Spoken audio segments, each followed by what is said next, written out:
May lumabas hong CCTV footage mga kaubayan patungkol dito kay Master Sergeant Orly Gutesa. At sa mga hindi po nakakaalam, may bali-balita ho ngayon ang pagbaliktad nitong si Orly Gutesa na pinasisinungalingan niya ho lahat ng testimonya nitong brave 14 ex-Marines dahil yung 4 Marines na bumaliktad nag-recant ho yun at kinikilala ng Sandigan Bayan na mga recant na witness hindi ho pinaniniwalaan kaya hindi na ho sila kasama doon sa 18 ex-Marines na ngayon 14 na lang ho. At sinasabi nito si Orly Gutesa na nagpagkamit daw ho siya ng husto dito kay Senador Dante Marcoleta at dito kay former Congressman Mike Defensor na maninira lang ho siya. Sisiraan niya lang daw ho itong si Martin Romualdez kapalit ng malaking pera at kalayaan.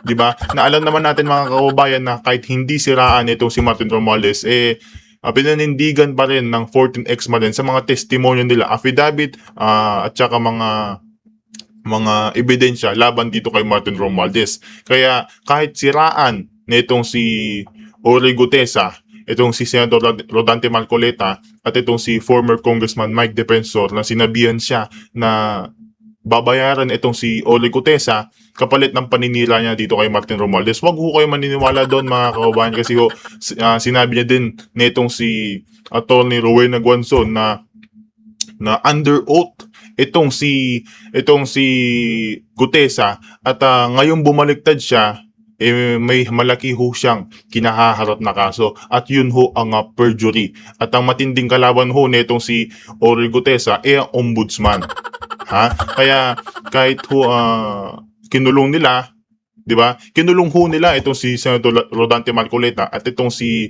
Mike Defensor para hindi sila makapagsalita patungkol dito sa sinasabi niya itong si Orly Gutesa na nagpagamit siya ng gusto dito kay Sen Dante at dito kay former Mike Defensor, 'di ba? Plano na ho nila 'yan mga kaubayan na ikulong itong si Sen Dante at itong si former Congressman Defensor para pagdating ng panahon itong si Orly Gutesa ay bumaliktad hindi na ho sila makakapagsalita kasi ho nasa kulungan ho sila, 'di ba? Panoorin ho natin to mga kababayan itong CCTV footage nitong si Orly Gutesa. Siguro sa sa Senate to mga kababayan. Panoorin ho natin to mga kababayan pero bago lahat isa lagi subscribe malaking tulong na ho yan sa ating channel sa mga gusto mong maging member ng ating community. Yung join button nandiyan lang ho sa baba. Panoorin ho natin to. Yan, papasok siya. Ayan, mga kabayan, si Gutesa, ayan. Yung naka-black na jacket, tas may white na panloob. Ayan ho si Gutesa. Yan.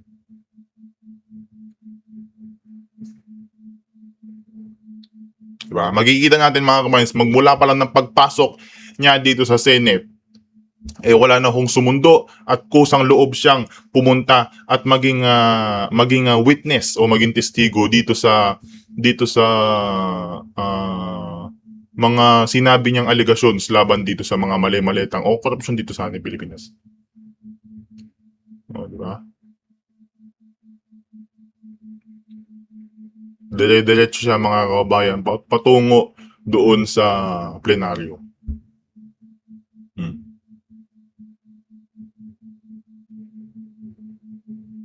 Diba? Magmula sa pagpasok mga kababayan hanggang dyan sa elevator, wala hong kasama itong si Gutesa kaya mga kababayan itong sinasabi niya na nagpagamit siya ng gusto dito kay Sen Dante. Dapat sa pagpasok niya pa lang doon sa pintuan ng Senate, may sumundo na ho sa kanya para kausapin siya doon sa office. Di ba? Oh.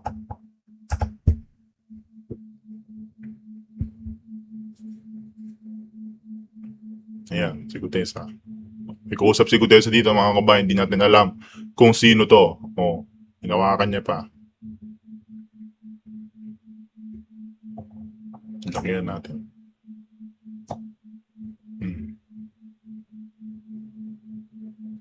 Siguro nagtuturo ng papasukan niya. Gutesa entered the office of Sen Marcoleta. Aba? Talagang ano pa ang tawag dito? Naka-indicate lahat no?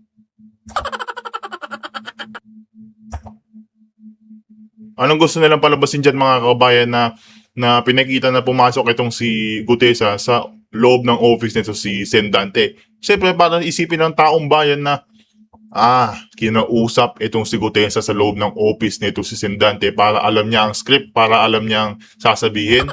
Wala na. Kinulong na itong si Sen Marcoleta di ba? Kinulong na itong si Sen Marcoleta mga kababayan, kaya hindi na natin maririnig itong side nito si Sen Marcoleta. Kaya kahit anong gawin o kahit anong ibintang, kahit anong maling impormasyon na ipapasa dito kay Sen Marcoleta, wala na ho. Kasi kinulong nila itong si Sen Marcoleta. Plano na ho talaga nila yan mga kababayan. Ayan. Di ba? Basta mga kababayan, makikita natin dito, magmula sa pagpasok, makikita natin dyan. Magmula sa pagpasok, hanggang sa makapunta siya sa plenaryo, wala ho siyang kasama. Diba? Wala hong sumundo sa kanya. Diba? Talagang Orly Gutesa at Senate ground floor. Diba? Mga kababayan, tawag dito, talagang na yan kumbaga, nung naging testigo siya doon sa Blue Ribbon nito si Sen Marcoleta, tama ba? Blue Ribbon ba ni Sen Marcoleta to ni ang tawag dito? Ni Tulpo, di ba?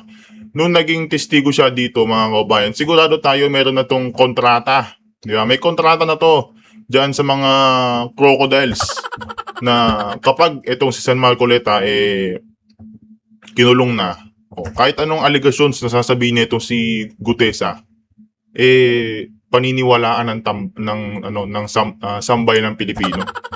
Di ba?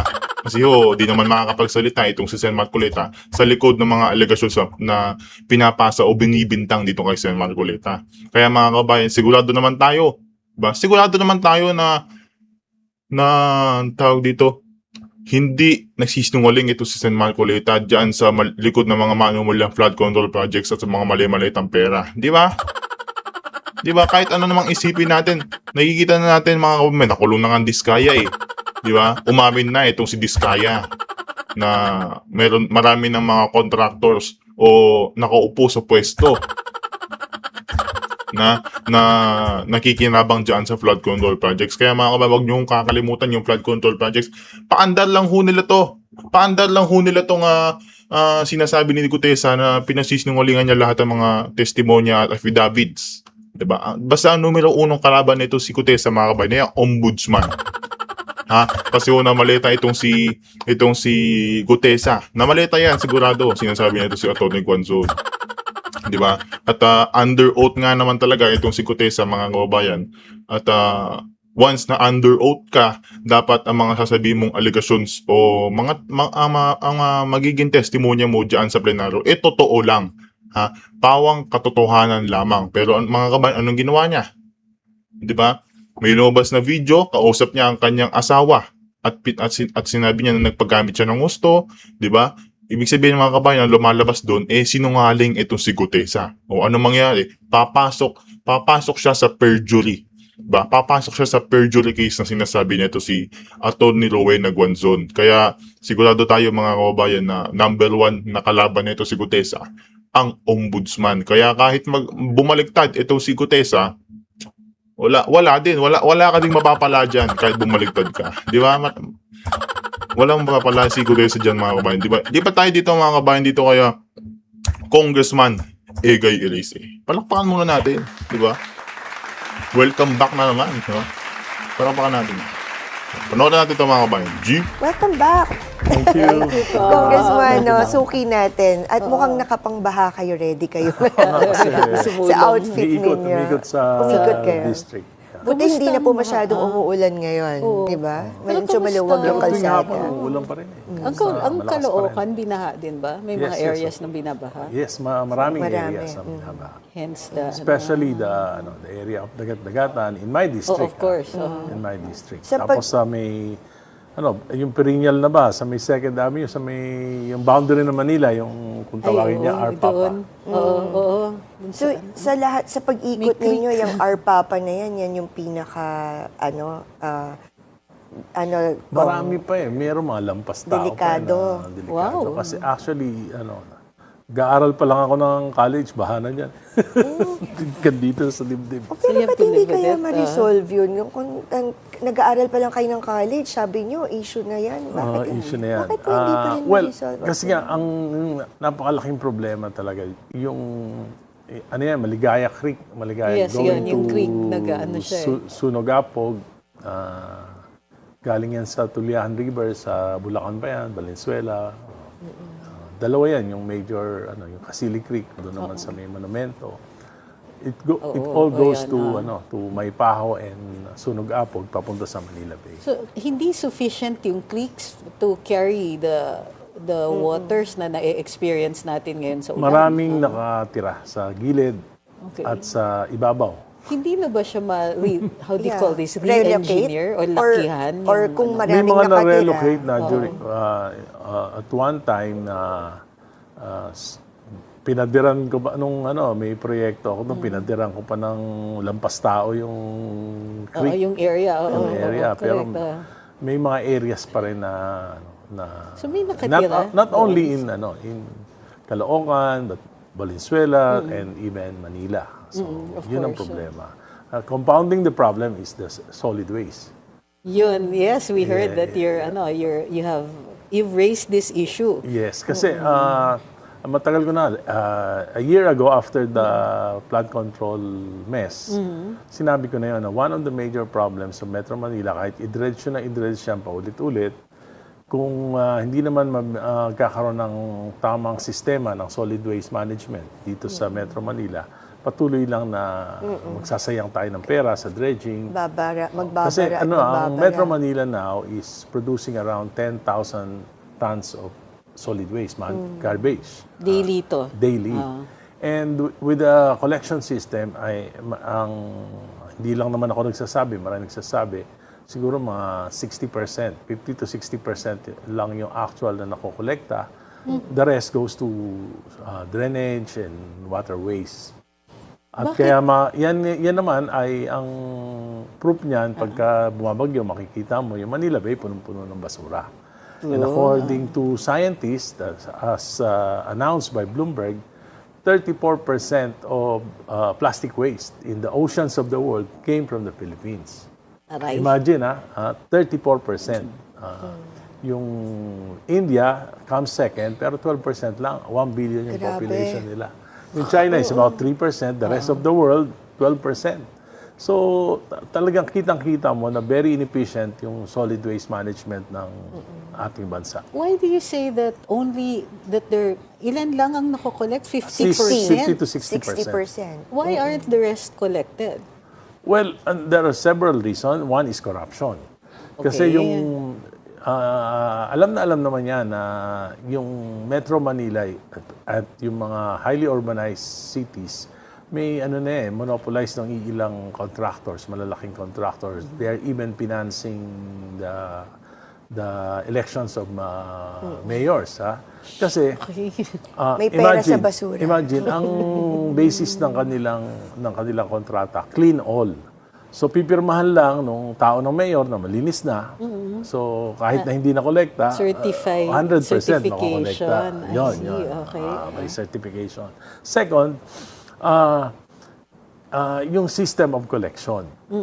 Kasi nga, karamihan ng mga roads, mga pathways, hindi naman napapasok ng mga Yung dump trucks, trucks. okay. Oo. So, Hindi kasya yung so mga dapat trucks. talaga merong system eh. At yung dapat na system, case to case. Dapat on a Barangay level. Kasi merong mga barangay na hindi naman mga kalahating kilometro, dumadaan lang naman yung truck dun sa main road. Dapat sa kanto, yung barangay Main road. yung magkukuha, magkukulit. Pagdaan ng truck, kaya yung mga tao, dadalhin lahat dun sa main road. Doon tatambak. Kaya makikita mo tuwing umaga yan, punong-puno yung main road ng mga basura. Ang problema, may mga scavengers. Kakalkalin yun, may mga aso. Tapos, mapupunta yun sa drainage, tuloy-tuloy sa creek. Dapat meron Ayun. silang garbage na malaking Walang ganon. Second, halimbawa, yung mga nakatira doon sa mga maliliit na eskinita, sa mga creek, busy sila, alam mo naman, mga Yes. poverty-stricken families, so nagtatrabaho pareho, so maglalakad pa ba sila ng kalahating kilometro para magtapon ng basura, di papasok na yun sa trabaho. So, ang most convenient sa kanila, itapon sa creek yung kanilang mga basura. So, kaya nga ang proposal ko, dapat may talagang yung bawat barangay, halimbawa, yung mga ganong barangay, dapat kinokolekta na yan house to house. I hate to ask this, pero meron tayong solid waste management na law. We do have Yes, pero macro dapat dito kasi yung LGU. LGU Barangay micro level barangay so yun ang level. kakulangan. And walang budget si barangay sa waste collection. Wala. 'Di ba? Kasi mayor lang ang yeah. 'di ba? City level or municipal Kaya nga level lang ang sabi ko, ang garbage tingin ko, collection.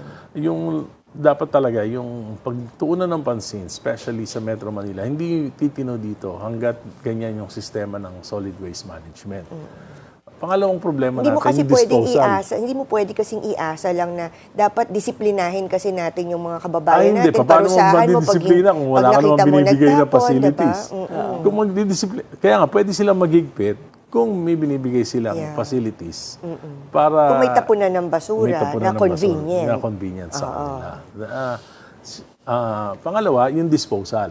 Yan yung Okay, pinakamalaking problema natin. Imagine, Singapore is only producing 5,500 tons a day of solid waste. Pero they have 4 facilities. Meron silang waste to energy, meron silang sanitary landfill, meron silang incinerator. Even Vietnam, there are several facilities. They are only producing 5,000 tons a day. 200 hectares yung kanilang sanitary landfill. Tayo isa lang yan lang sa Rodriguez Rizal. Sa Rizal. Na maraming issue dati sa Nabotas, kita mo sandali lang sarado na. napuno Nagkaroon pa ng kaagad, environmental issue. Kasi supposed to be hindi yan dapat sa dagat at hindi yan dapat sa bundok. Doon sa mga napuntahan ko, I've been the chief of the research of one of the areas in Metro Manila Commission nung bata ako. Okay. So, naging area manager din ako ng isang city. Alright. So, napuntahan ko yan, yung mga disposal site. Yung kanila mga flat land, waste to energy. Alright. At yun nga mga public corporations doon, kumikita pa, hindi nalulugi. Dahil doon sa waste to energy. So, ngayon, nakakarating na nga tayo sa buwan yung bang makagawa lang tayo ng isang facility for solid waste disposal, hindi natin magawa. Punta lang sa China, ang bilis ng kanilang manufacture ng mga ganyang facilities. Kaya palagay ko, yung mukhang hindi palagay ko nga May medyo mga best hindi practices yung na best pwedeng practices, gayahin. At pangatlong problema natin, yung system of governance sa Metro Manila. Sige. Bakit? Bago nyo ituloy yan, kasi you were saying na ang laki ng budget sa basura per LGU, di ba? Billion. And I understand na meron din kasing budget pa si MMDA aside from the budget of each LGU. Yes. Pagdating sa garbage collection. No, disposal sila. Disposal. Okay. Pero ang problema sa MMDA, kasi yung Metro Manila, parang may 17 hari. Kasi you were talking about the system Paano sila earlier, mapapasunod diba? nung... Because nga of the diba? system. Alright. Because of the system. Kaya nga, I filed matagal ko nang pinaglalaban to. At ito naman, na-project na to ng 1987 Constitution. Yes. Kasi may provision doon na doon sa mga conglomeration of highly urbanized areas like Metropolitan Manila, pwedeng gumawa ng regional government. Okay. Pwede na mag-establish ng regional government, magkaroon ng regional assembly para pare-pareho yung mga ordinances, yung mga batas. For example, bigyan ko na lang kayo ng isang example na sa Makati, 24 hours ang color coding.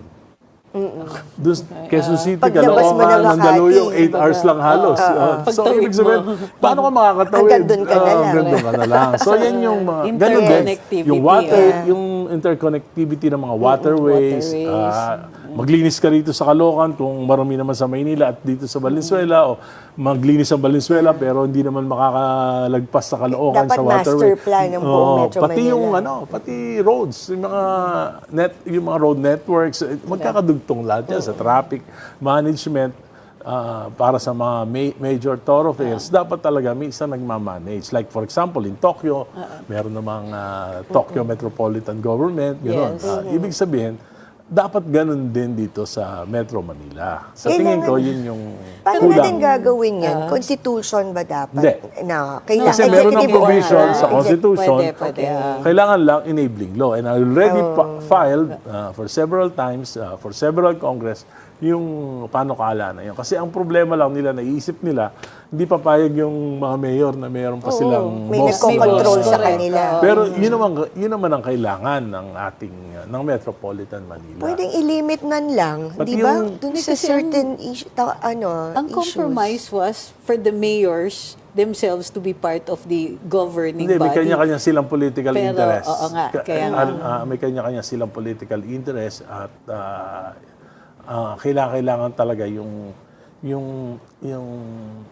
point of view ng development on a parang metropolitan level. At yan, dapat meron tayong strong leader because there are several sa Metro Manila kasi there are several problems like for example yung mga housing, yung housing problem, 'di ba? Transportation Yes. problem, solid waste, dapat may isang nakatutok at accountable sa mga mamamayan at merong regional assembly to provide legislation na dapat sundin lahat ng mga taga Metro Manila.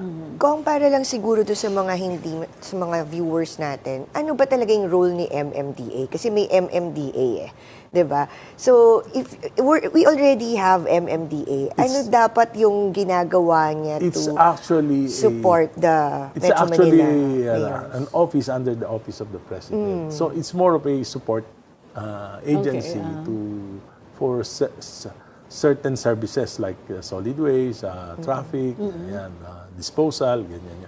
Alam mo, nung panahon ni Time ni Bayani Fernando, parang hindi, ang maayos di ba yung ano hindi, nila? pareho lang yun. Ang pinaka-effective na governance noon, yung panahon ni Madam Imelda Mrs. Marcos. Marcos, Bakit? Kasi takot lahat. Correct.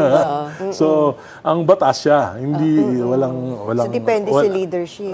dahil siyempre lahat ng mayor pag sinabi ni Mrs. Marcos noon na ito ang dapat gawin, ito yung program, yung mga Hindi bliss, ba di ba? Yung kailangan- bliss, di nagsimula yung mga bliss housing projects. Gano'n. Kasi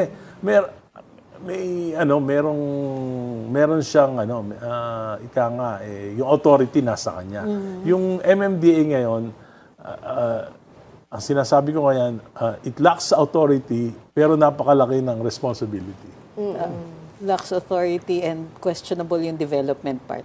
Kasi, Coordination lang ang development nangyayari siya. sa kanya, parang ganun lang, ano? Correct. But actually, yung Nakikiusap problema niyan, lang. Supreme Court eh. It was the Supreme Court na dati, MMDA filed suit para Mapasunod niya. mapasunod nila yung mga mayors for the traffic. Wala eh. Kasi may local government autonomy. Correct. Pero kung merong i-amend regional yung government, that solves the problem. Yun na nga. So, kailangan i-amend ang local government code because of that. Well, it's just a law na merong provision sa Constitution that At saka dapat tanggalin yung word na coordinate and cooperate. Kailangan simple lang. control and supervision. There should be a regional government headed by a governor and a regional assembly with authority over the 17 LGUs. Ay. Maiba naman tayo. Correct. Oo, kasi Sige, buti nga game. ngayon hindi masyadong bumabaha.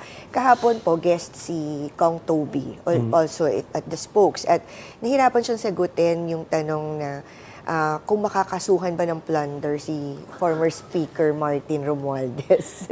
Ano po sa tingin ninyo? Makakasuhan ba talaga siya o hindi? Kasi ngayon mukhang nag-recant na naman ng statement si Gutesa. And, nakita naman natin na 1 year na yung SONA ni Presidente, yung 2025 SONA. Nangako siya na may mga ipapakulong, nangako siya ng mga reforms, pero wala akong nakita kahit isang natupad na reform. So, parang parang 10 beses na hindi tinupad, maniniwala ka pa ba doon sa panglabing isa? And yet sinasabi pa ni Kong Toby na si former Congressman Speaker ang big fish pagdating sa flood control. Well, hanggat hindi, sabi ko nga, wag na yung prosecution ng mga big fishes. No? Ang pinaka-importante, yung malaman natin kung ano yung nangyari. Bakit nangyari? Kasi first time naman nangyari. Na yung budget ay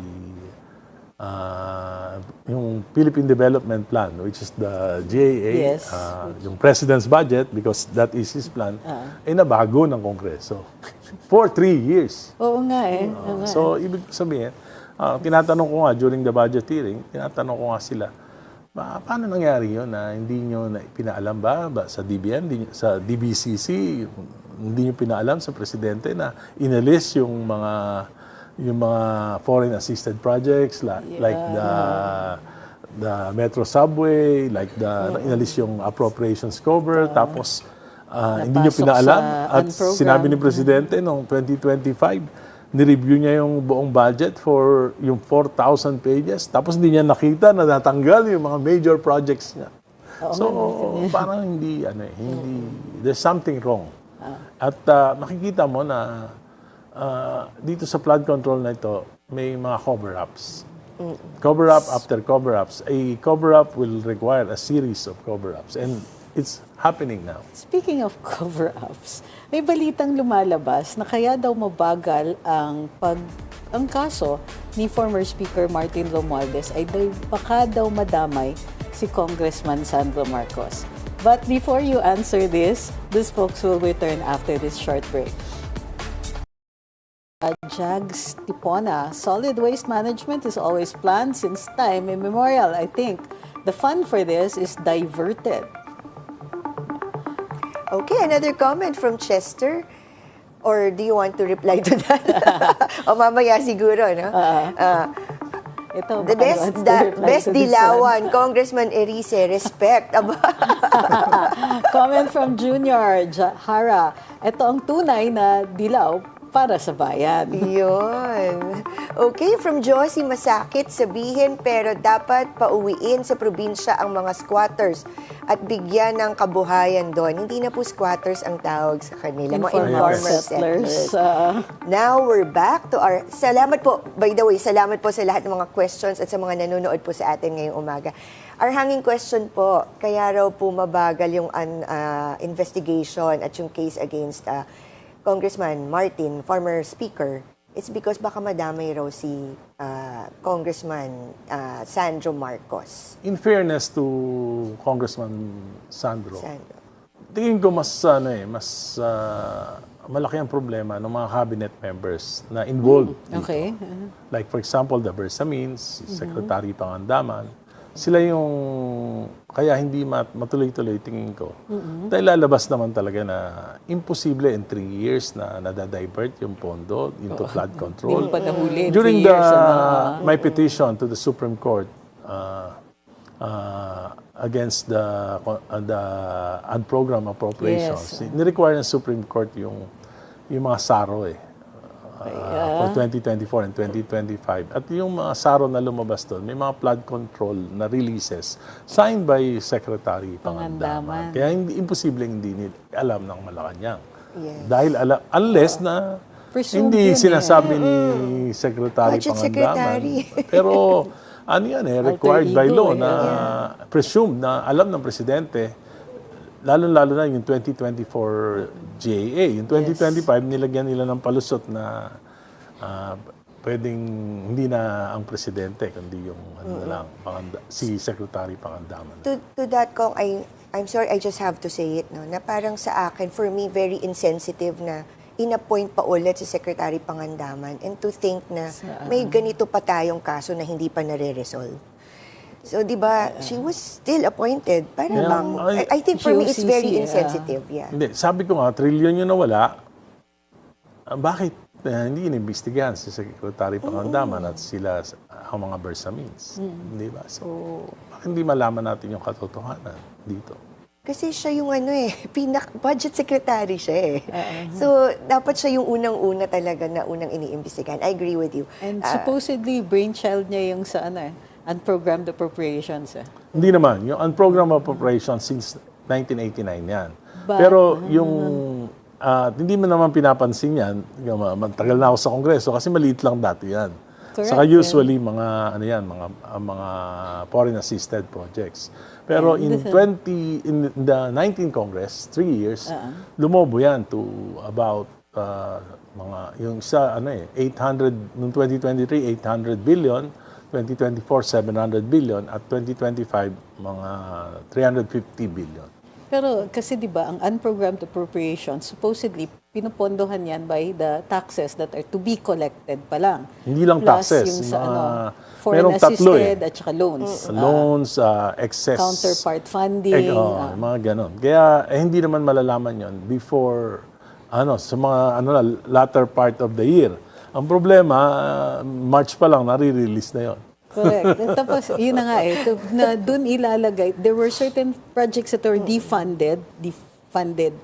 Tapos, doon nilagay, there's no provision in the mechanics of the unprogrammed appropriations for excess funding na doon dadaanin. Saka ang pinakamalaking problema doon, yung mga pinag-aralang mga programa at proyekto, yung mga foreign assisted na nasa program appropriations, inalis. Pinalitan ng mga anomalous at mga flood control projects, inilagay ngayon sa walang kasiguruhan.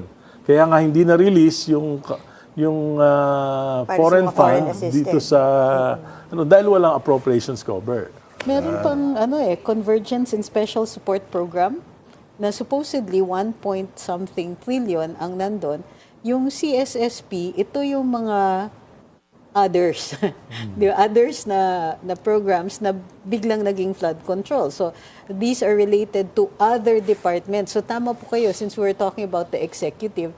So, ito yung mga programs for, let's say, the DOT, the Department of Agriculture. Yeah. Kaya nga dapat, yung sabi ko, ang purpose nitong investigation na to, not only prosecutorial, dapat talaga kung ano yung naging sistema. Kaya nga yung nakakalungkot na yung create na independent commission or infrastructure ay wala man lang report.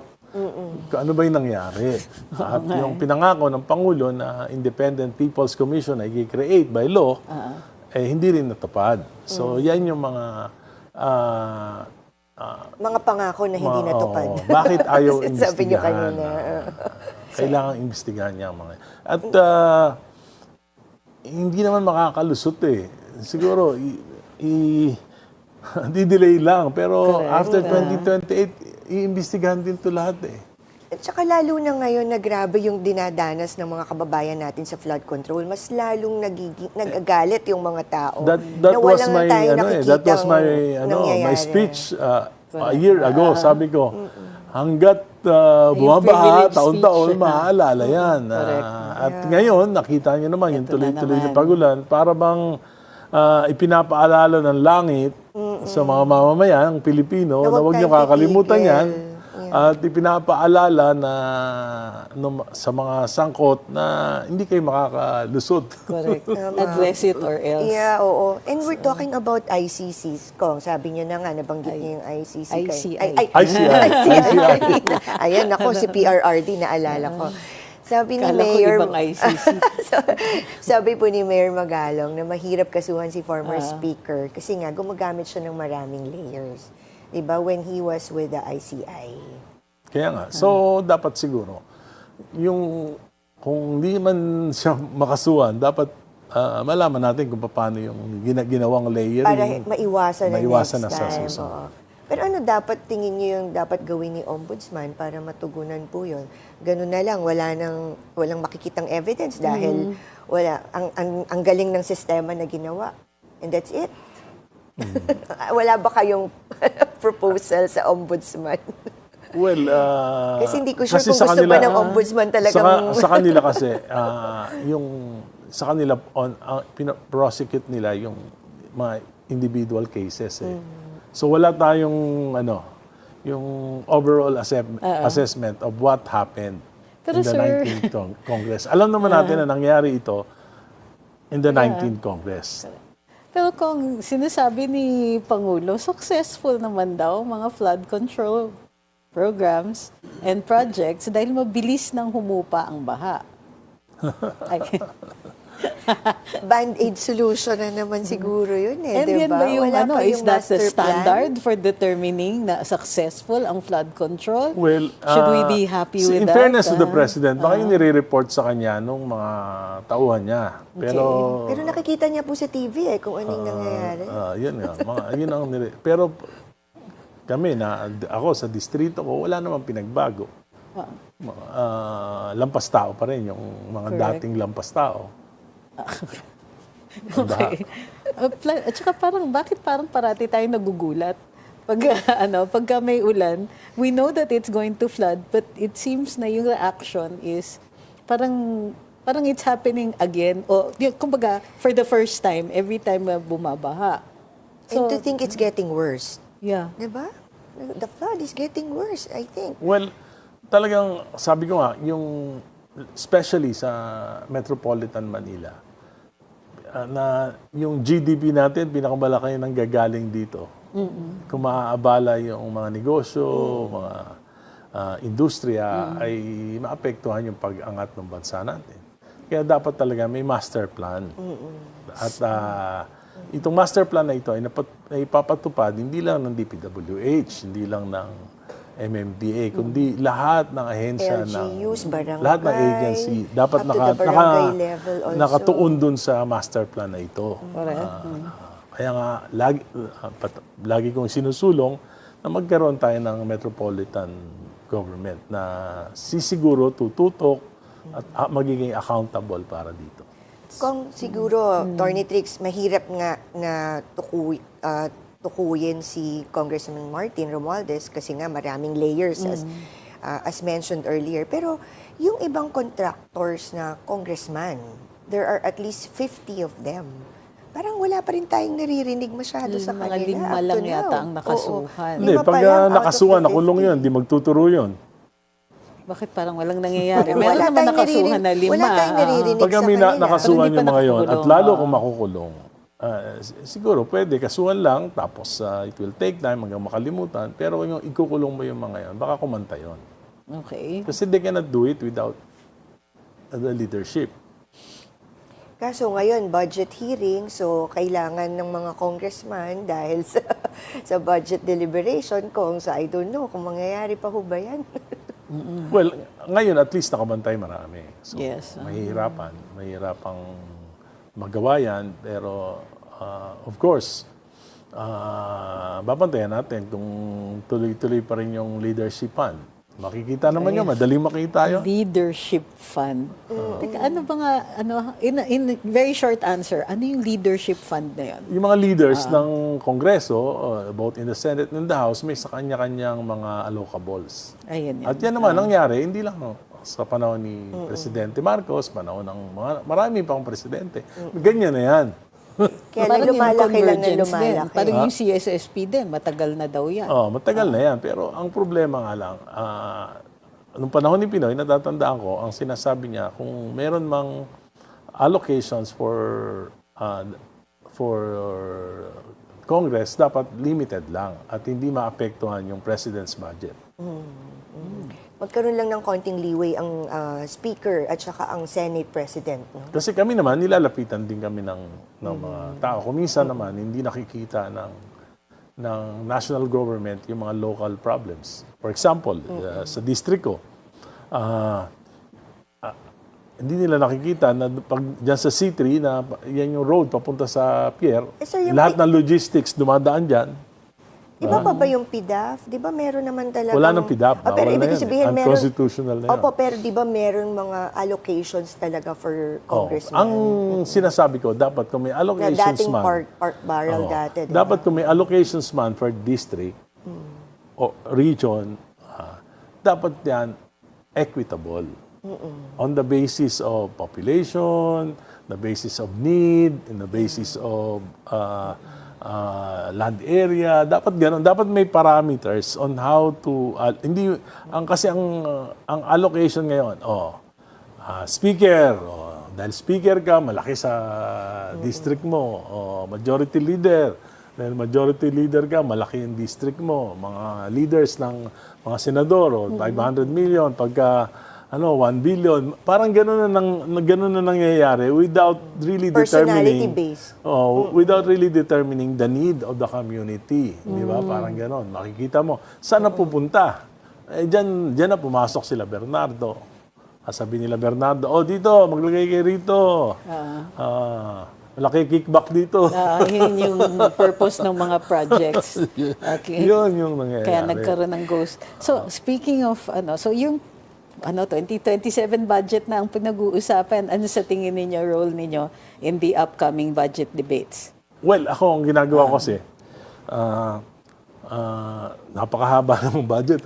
Halimbawa, kung ano yung deliberation for tomorrow, talagang kakraming ako, pag-aaralan ko yon, tapos para bukas, ready ako. Ganun. Tapos pinipili ko na lang kung ano yung mga importanteng departments na dahil sa dami ng for example, this week, baka hindi lang next week, mga 10 departments ang pag-uusapan. So, gano'n. Busy kayo. So, yung tingin niyo yung 7.2 trillion national budget, kulang, sobra? Well, yung kulang, laging kulang yan. Okay, Laging yes. kulang yan. Ang question dyan, kaya ba natin? Kasi ang projection doon sa budget, 1.6 trillion mahigit, utangin. So, 5 point something trillion yung projected revenue. Pero with the economy now, I don't think that marireach, kaya yung Sabi nga ni Secretary Jokno, Ben Jokno, very optimistic yung revenue target. Revenue target. Okay. So, ibig sabihin, lalaki ng lalaki. Ang debt to GDP ratio natin ngayon, tinanong ko nga yan nung DBCC kay Secretary Frederick Go, inamin niya naman na sa kanila, 64.9. Yung ang taas ratio. Tapos yung... Have we ever been at that rate? Kasi naalala ko, yung highest point ng Duterte administration na something like 30 ang debt to GDP. Hindi naman. Usually, mga nasa 50s, ganyan. Okay.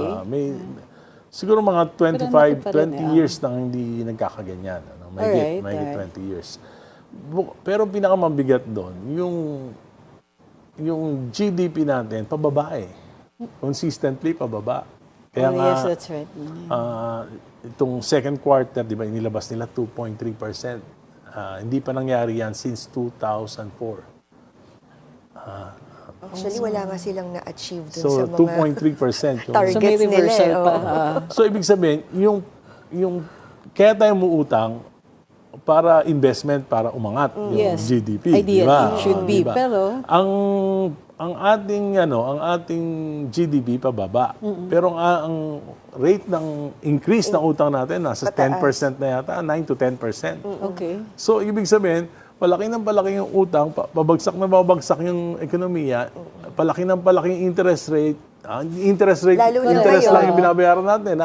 So, ipapamana natin talaga sa And are we future. building anything? Ang purpose ng pag-loan is so Infra. that we can generate more. Yes. So, Or investment. Hindi, are the kasi nga, loans doing that? kung titingnan mo, kung ibabayad lang natin yung halimbawa, yung obligation for amortization and interest, siguro mga 49% nung kinikita natin, pambayad lang ng utang. Kalahati halos. Ganon. Yung At isa pang pinaka mabigat, yung inflation, pinakamataas din yung inflation natin na nasa 6%. So makikita mo talaga na yung ekonomiya natin ay hindi maayos at hindi maganda ngayon. We're almost Okay. out of time, Attorney Tough questions Trixie. na, So, sa tough question, I remember before, nung naging guest namin kayo, gusto niyo si Mar Rojas maging presidente. As a strong believer ni Mar Rojas. Dito na po tatapusin itong ating reaction video mga kababayan. Maraming salamat po sa pagsuporta sa ating channel. Ha? Malinaw na ho. Bistado na si Orly Gutesa. Ha? Huwag ko kayo maniniwala na sinuhulan nito si Senador Dante Marcoleta at itong si former Congressman Mike Defensor para magbigay ng maling testimonyo o magsinungaling para siraan itong si Martin Romualdez. Ha, malino naman ho ngayon na ang punot dulo ng lahat na to ay si Martin Romualdez. 'Di ba? Tama ba ako o mali? Comment nyo ho dyan sa baba, mga kababayan. Kung naniniwala ba kayo dito sa sinasabi na itong testimonya o pagbabaliktad nito si Master Sergeant Orly Gutesa na nagpagamit daw siya ng husto para siraan itong si Martin Romualdez at iba pang mga sangkot dyan sa flood control projects. Mga kababayan, dito na po tatapos sa ating video. Maraming salamat po sa suporta sa ating channel. God bless po sa ating lahat.